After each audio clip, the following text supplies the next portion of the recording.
Ang mabuting balita ng Panginoon ayon kay San Mateo. Papuri sa iyo, Panginoon. Noong panahong iyon, nabalitaan ni Juan Bautista na nooy nasa bilangguan ang mga ginagawa ni Kristo.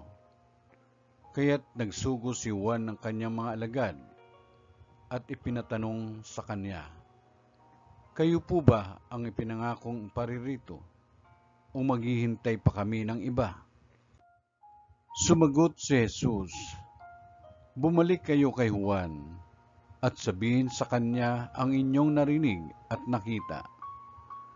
Nakakikita ang mga bulag, nakalalakad ang mga pilay, gumagaling ang mga kitungin, nakaririnig ang mga bingi, muling nabubuhay ang mga patay, at ipinangangaral sa mga dukha ang mabuting balita.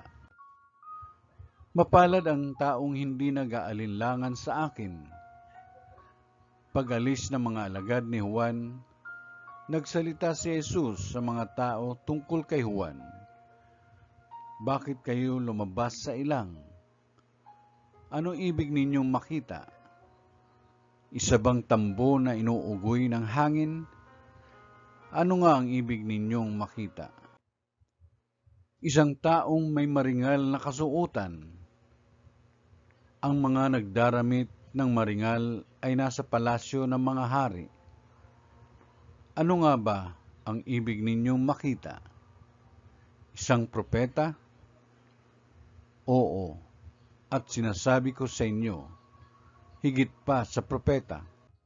Sapagkat si Juan ang tinutukoy ng kasulatan, narito ang sugo ko na aking ipinadadalang mauuna sa iyo. Ihahanda niya ang iyong daraanan.